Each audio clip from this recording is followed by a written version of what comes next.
Hand washing should take you about 1 minute. Use a timer or count from 1 to 10 in each of the following steps. Wet hands with water and apply enough soap to cover all surfaces of the hands.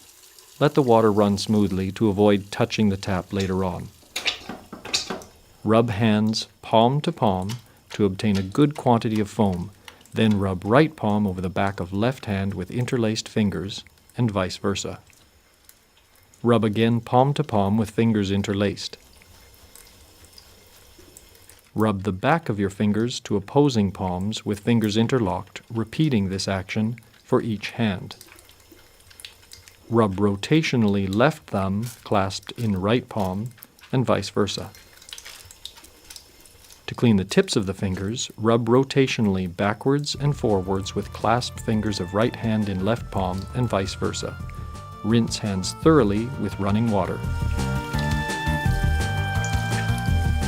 Dry hands thoroughly with a single-use towel. If the tap is not elbow-operated, use this towel to turn off the tap without touching it directly. Your hands are now clean and safe.